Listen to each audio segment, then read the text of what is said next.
Assalamu alaikum, everyone, and welcome to Muslim America, where I interview Muslim elected officials and influencers to speak about their journey in public service.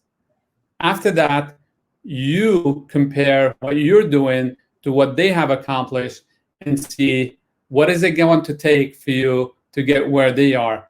We're all here to make a difference in this life. My guest today is an inspiring and amazing young lady. I first found out about her in her TED Talk video, Muslim on an airplane. You are going to need to see that video later on, but I am blessed to have her with us tonight. Let me tell you a little bit about her. I actually invited her to my swearing-in ceremony where the governor of the state was going to swear me in. And I kid you not, what she said to elected officials, and I'm talking about state people. I had the consulate general from a foreign country, and she said, I usually protest people like you. I'm going to let her tell you the story, but for now, if you haven't subscribed to my channel, please do so, and please like this video and share it so we could get maximum exposure. Let's go.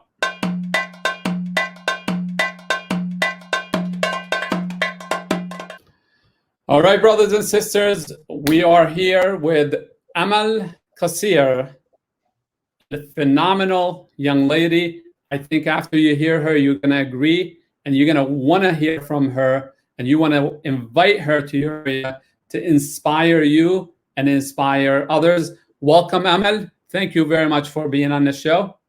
Assalamu alaikum, everyone. Jazakallah for having me, Mir Mohammed. It's really exciting to be here. I am extremely honored. Before we start with the question session, I'm going to obviously read your bio if you don't mind. Yeah. So Amal is a Syrian American international spoken word poet who started as a waitress at her family's restaurant in Denver, Colorado, and that's my background for today.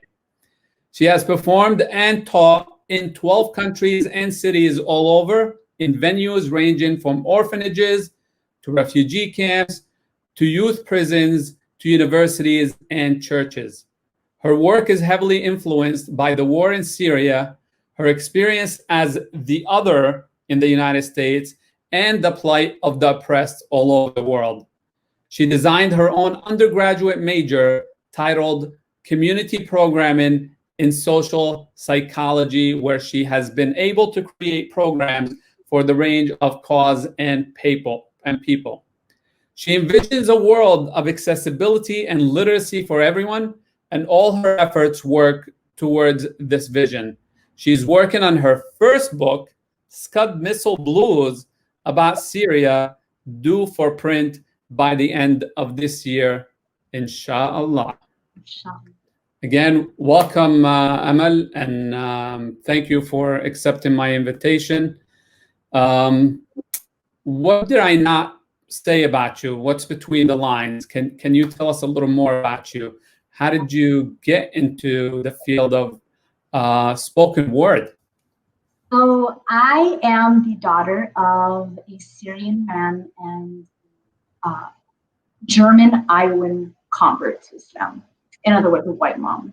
And I grew up in Denver, Colorado by the mountains, where basically we were responsible for making culture for ourselves, for essentially creating a new generation. When my parents came to the United States, when my father came here, and when my mom converted to Islam, in a way, she became an immigrant too. And so a lot of me and my siblings' experience and our upbringing was trying to figure out exactly how to navigate the American Muslim life. So what got me into poetry actually, you go a little back to when I was 11 years old when I wrote my first piece. Now, I was raised the way I think many young Muslims in this country are raised, to be aware of the social problems going on all over the world. Inevitably, when you're a part of a Muslim community, you have very strong links to different countries all over the world. And with that, you carry their plight. As it is said in our faith, when one part of the body hurts, the whole body will feel pain. So as a child, my parents would take us to protests. They would teach us how to engage with, the homeless people on the streets. We were pretty aware of what was happening around the world. And when I was 11, it was 2009.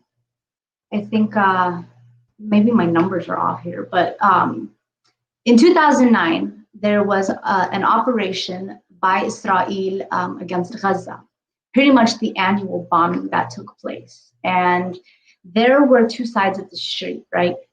Here in the very city that's in your background, Mayor, there were two sides of the street, pro, anti, people coming together, speaking out against the war, speaking out against the merciless bombing. And it was actually the first time that I was on television. 11 years old, I had my face painted with the Palestinian flag, and I was very, very passionate. And it wasn't so much about obviously, we want the violence to stop. We want the world to stop neglecting these people. But more so, it was, I wanted the truth to be heard. And so that night, when I turned on the TV to watch the coverage of this protest, the local news had completely shifted the story in such a strange way. And again, keep in mind, I'm 11 years old. I don't know about the big media machine yet. I don't know about how corporate interests can puppet master our news and the media we receive, right? So this was all very new to me. And the news basically mixed up the numbers. They said on one side you had 5,000 people, and on the other you had a handful, 100 people maybe. And I was so outraged as this kid that the news would lie, not just about what's happening in Palestine, but how many people even attended the protest.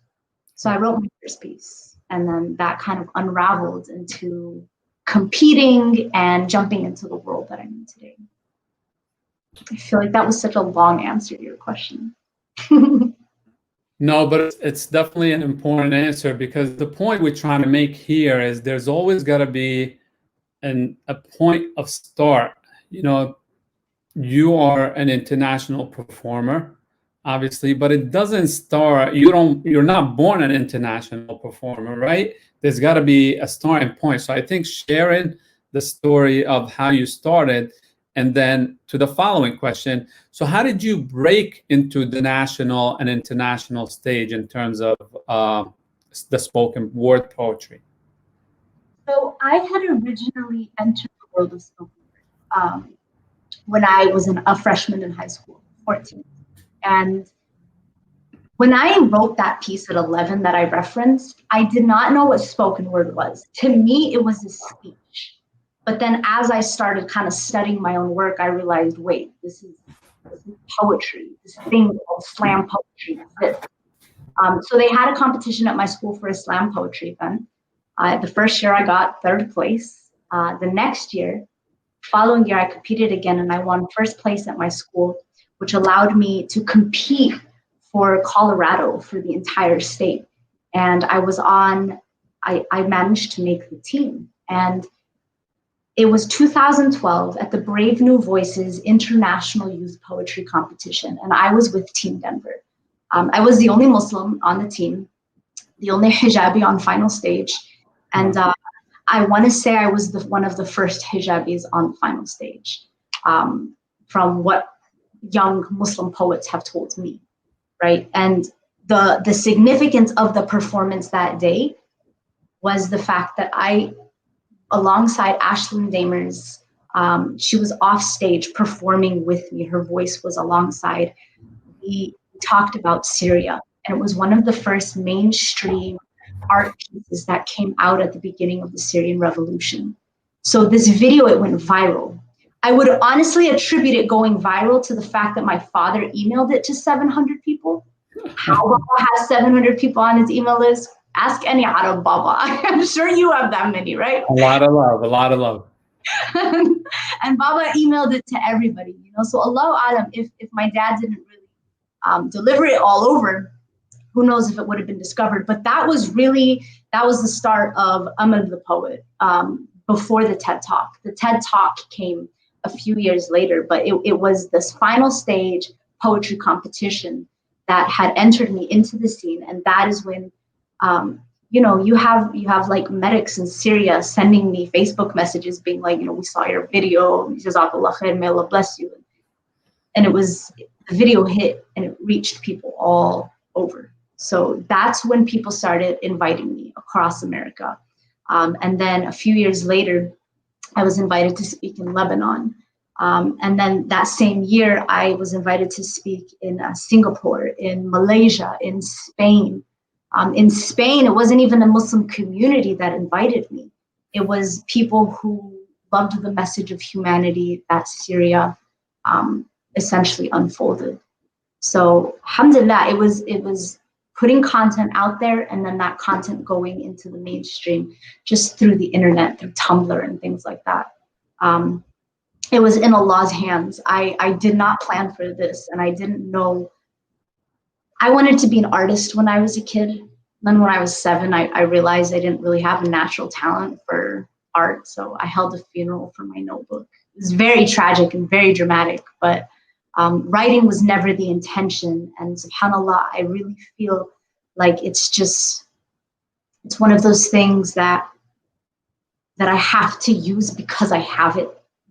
And actually a couple years ago, I don't know why no one told me this sooner, but a couple years ago, you know, my dad told me, you know, your jiddo, your grandfather was also a poet. Wow.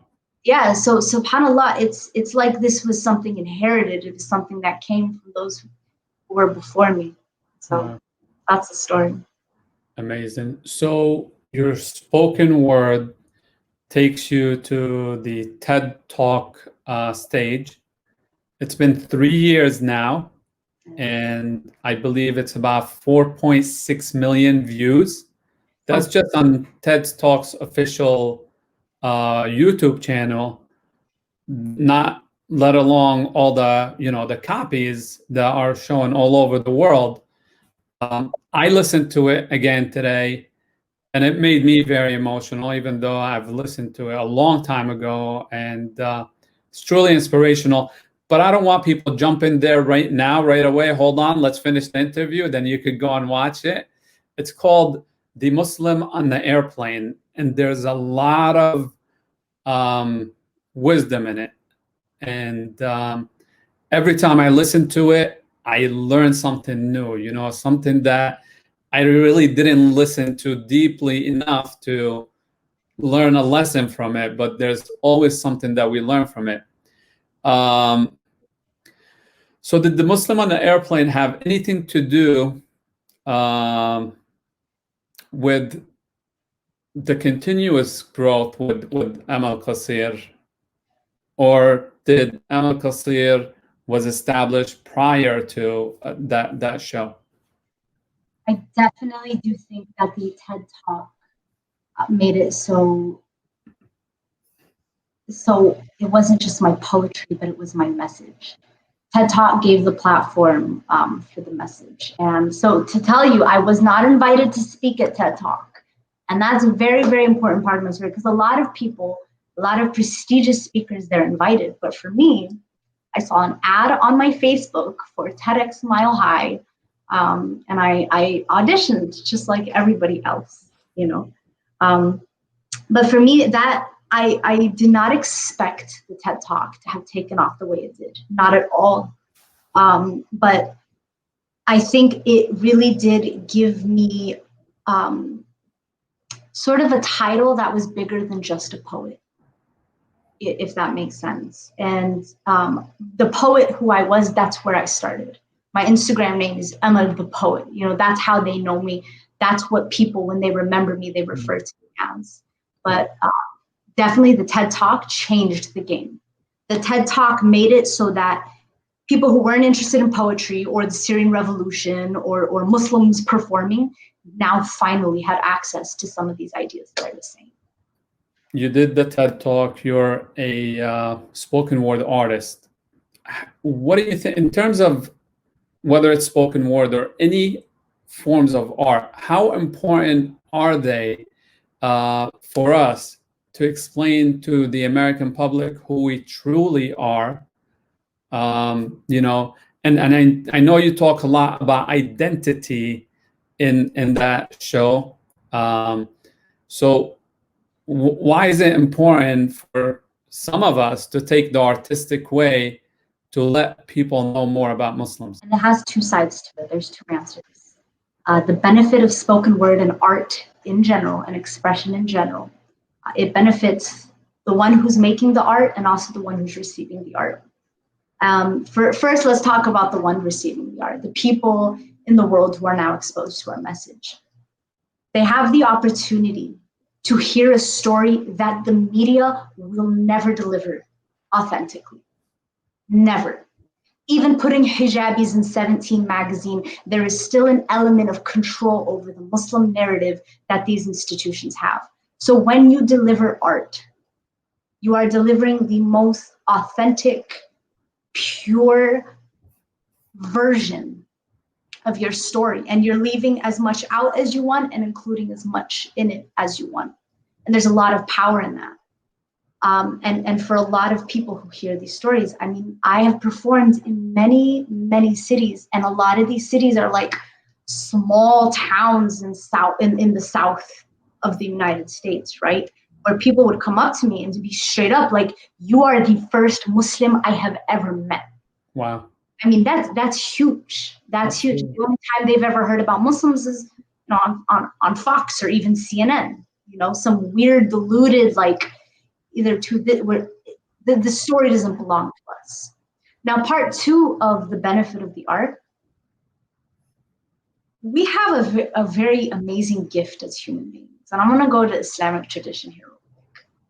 Something that humans have that the malaika, the angels, don't have. That Iblis, the devil, the jinn did not have. Something that no other creature, not even the dolphins, not even the elephants who have a sophisticated language, no one has the capacity for creativity and storytelling and language like us. Right. Humans can lie to nations of people with language. Humans can convince people to stand by their genocide. Humans can liberate and bring justice. Humans can, like, our language has so much power. And I think when we dedicate ourselves to our art, we are dedicating ourselves to exploring our own identity. And I think if you don't write about it, if you don't learn about it, if you don't excavate it, you're never going to fully understand it. And the American Muslim identity is very complex. It is so, so rich. There's components of mental health. There's components of society, of mass media, of politics that we have been given specially compared to any other group in the United States, right? And this applies to everybody, honestly.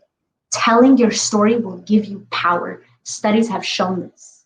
They'll use writing exercises with veterans who fought in the war, who come home with a lot of trauma. And it's known that language and writing and art has the power to reinvent this trauma. And I think right now there's a lot of trauma in the Muslim identity.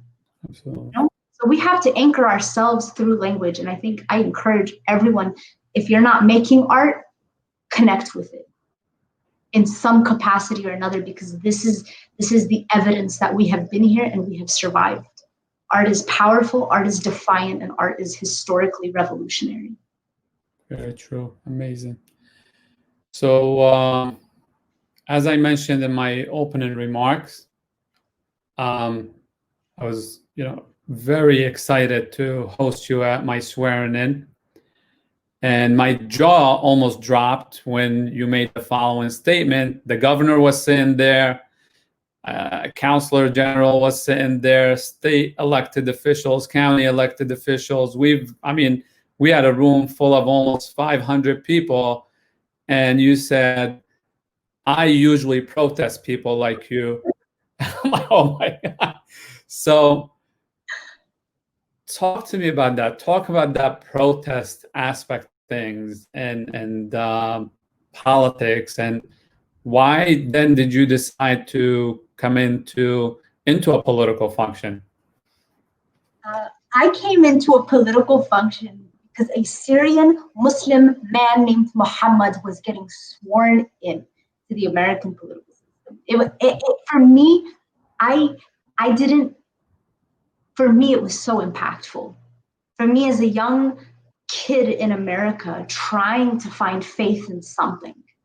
And I'll tell you, I said what I said because, I mean, from what I've experienced being a part of the youth who grow up in America post 9/11, being a part of I mean, my family is from Syria. The political structures in Syria have failed us. I'll admit I have not had a lot of hope and faith in the institutions that are dictating the power. So when I went there, you know, I made them all laugh. So that I think for me, the trip allowed me, one, to have some faith, and that's because of you, Mayor. It's because of you and your name and your family and your presence in this community. But thank you, and it's inspiring to see people who have hope.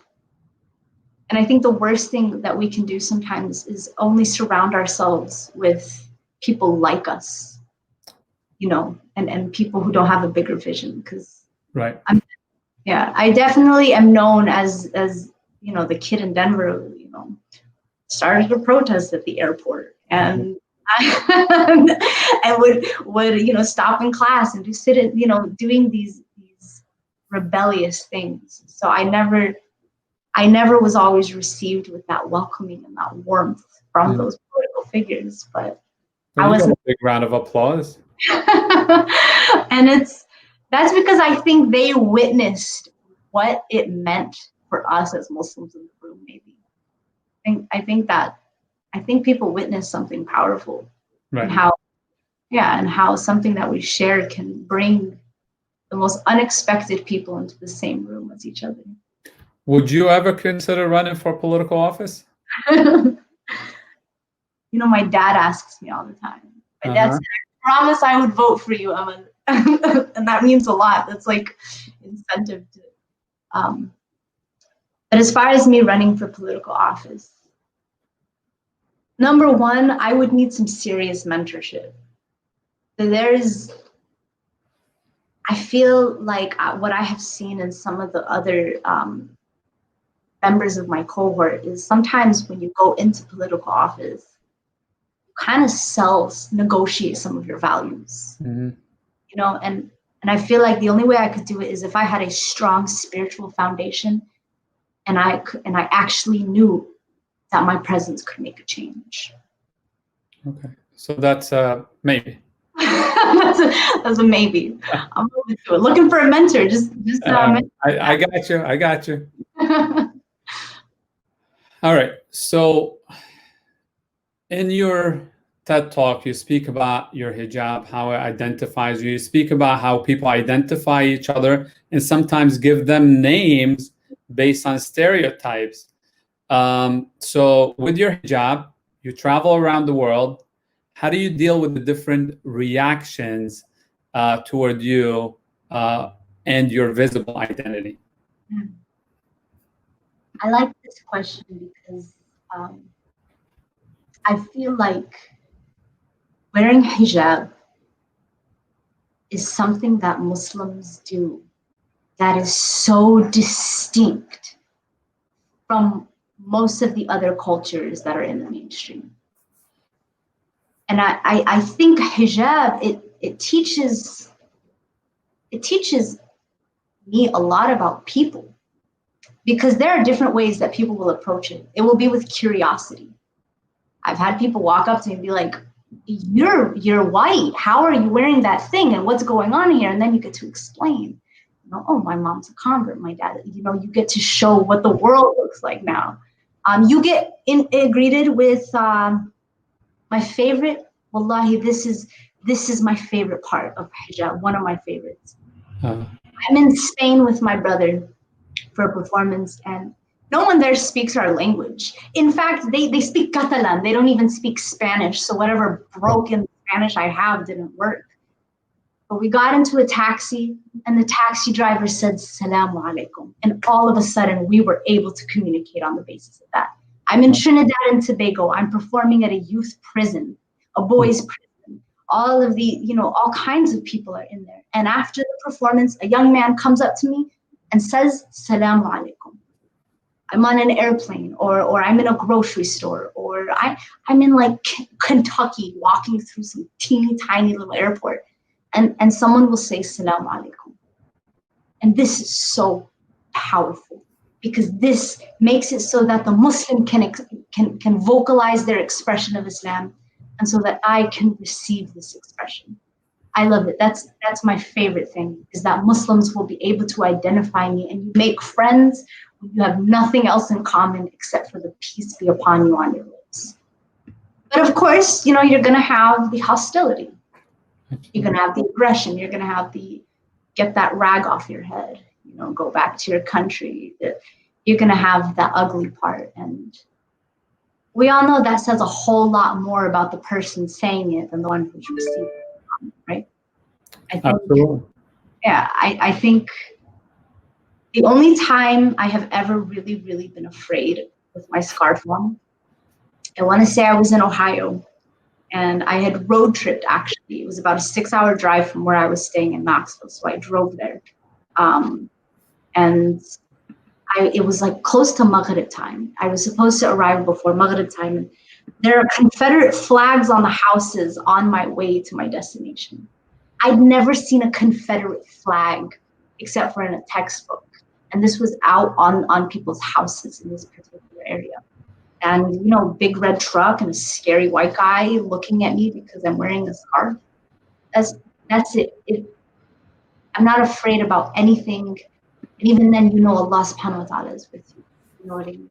That's the only time, though, that I can recollect ever being like, this is kind of scary. But, you carry your pepper spray and everything's going to be okay. May Allah protect you. And all all the sisters who wear the hijab, obviously. And so what are some of the current projects that you're working on? I know we've discussed your handicap accessible projects to the masajid, very important. And I want to highlight that, as young as you are, I do consult with you because I value your opinion. And when I wanted to start Muslims in America, you were probably the first person that I spoke to, because I said, I have 2 projects for this year. One is this and one is that. Alhamdulillah, we were able to kick this one off, but I haven't kicked off the other one yet. Obviously, we all got busy with COVID and, so what is on your plate right now? And what are some of the things that people can help you with? My mom always says that I have too much on my plate. And that's still the case today, where I have my hands in a little bit of everything. The number one thing that I am working on is my book called Scud Missile Blues, and it's about Syria. And writing a book takes so much soul out of you to put it on paper. So it's been quite a journey, and it's, my gosh, I've done a lot of speaking and I'm comfortable with speaking, but this is the first time my writing is actually going to be presented to the world. Okay. I can't control the emotion on the page. It has to speak for itself. But in addition to that, I'm teaching a lot. Every Wednesday on Instagram, I teach a writing workshop that's completely free for anybody who wants to come. And for me, that's my service to the community. I'm doing it for free, and I'm doing it in a way that I feel I'm benefiting from it because I am able to engage with people in a time where community feels absent. Right. It's hard to have a Zoom community, So we're doing a lot of community building there. I'm sitting on the board of a nonprofit organization that caters to the orphans in Pakistan, actually. And it's amazing work that they're doing. And then just hosting art events here and there and doing the best we can to teach. And of course, speaking. I think speaking that's my thing. I'm giving a keynote this Friday, inshallah. So Awesome. And if anybody wants to catch you on social media, it's Amal the Poet on Instagram and Twitter, correct? Awesome, awesome. What time is your workshop on Instagram? It's 11 Central, so that is going to be 12 p.m. Eastern Time and 10 or 9 a.m. Pacific Time. Awesome, awesome. All right. So any words of wisdom that you can share with anyone who's interested in becoming active in their local community, who wants to be maybe a spoken word poet? What are your thoughts? So for the spoken word, number one, I definitely recommend you come to my workshops because I have, alhamdulillah, been doing this for 9 years. You know, you're getting old when you've been doing one thing for 9 years, right? But I say try to get on a team, try to connect with other poets. I think the most important thing that we have to do right now, and this actually ties into my next piece of advice, is we have to engage with those who know more than us. And we need to seek mentorship. I think the mentorship community model is going to be more sustainable than anything else. My next piece of advice, and this is to everyone, whether you're trying to like make it big as an artist or whatever, if you want to engage with your community, you must learn to speak with both the elders and the youth. You must remember that you are a chain, a part of a longer chain. Amazing, yeah. Yeah, and I think the biggest thing we're missing is that connection to our elders. I think that's the biggest thing. These little TikTok kids, you know, they're not talking to like these 20-year-olds. Right. You know, that generations aren't engaging with each other. Correct. And that's so dangerous because how do you keep the link alive? Right. That's my advice. Make sure you are connecting with those older and those younger than you. Awesome, awesome. All right, so you're married now. I understand you almost poisoned yourself and your husband together. I mean, come on, you're on your honeymoon. What's going on there? I did poison us, unfortunately. So here's what happened. Usually before bed, we like to take a nice calming like magnesium drink to help relax the muscles. And instead of getting the nice relaxing drink, I accidentally gave us a high caffeine pre-workout drink 20 minutes before it was time to go to bed. Wow. Neither of us got a blink of sleep last night. Wow. And the crazy thing is, like, when we work out, we don't even take this much. I gave us a full scoop. Like, I'm trying to kill the guy. Wow. Well, I'm glad you guys are okay. So what question would you be interested in asking me? I'm going to turn it over to you to ask me a question now. Right now, figuring out what my purpose and what my role is as a Muslim here in this country. It's been something weighing on my mind. And I'm trying to understand exactly, like, what is the vision that the torch carriers like you see?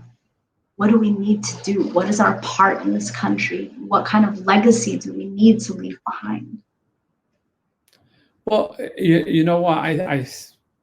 There's a quote that says something about we're seeds. If you bury us in the ground, we're going to grow into trees. And I say we're going to grow into fruitful trees. So no matter what is done, no matter what is said, no matter what the circumstances, I think any human beings, regardless of their faith, Allah subhanahu wa ta'ala told us that, you know, he put us on this earth to build it, you know, to make it an inhabitable place. So we need to be agents of peace, because God knows there's plenty of agents of war nowadays, and they're putting a lot of people in misery. So, you know, my main job, wherever I am planted or wherever anybody else is planted, I think it is for them to start with local peace, because if we create local peace and you have so many local regions of peace, then you have a larger region of peace. You know, you need to start a movement against this desire for war and conflict and greed. You know, when we speak about Syria, why is one family allowed to control the destiny of an entire nation for half a century now, and lead it to where half the population is displaced, over 1 million people killed, maimed, just because they want to stay in control and in power? So I think we're all agents of peace. We're all agents of hope, trying to make the world a better place. That's what our purpose is, regardless of our faith, to make our communities better. And if we act locally, then we'll see better global results if we're all pushing in the right direction toward peace and prosperity for all. So I want to thank you very much for your time. And we look forward to seeing you sometime in New Jersey. And please don't be a stranger. You need anything, please hesitate to reach out to me. So we had Amal Kassir with us on social media. Amal the Poet. You could reach her on Instagram, or you could reach her on Twitter. After we're done with this video, you may go and see her video on YouTube. You gotta wait until we end with this section. But I hope if you were inspired tonight, if you learned something, make sure that you leave us a comment. Make sure that you subscribe to this channel. Hit the like button, share. You know, we need to spread the knowledge that Amal shared with us. And with that, be safe, be blessed, and be productive. Assalamu alaikum, everybody. Thank you again, Mara, for having me.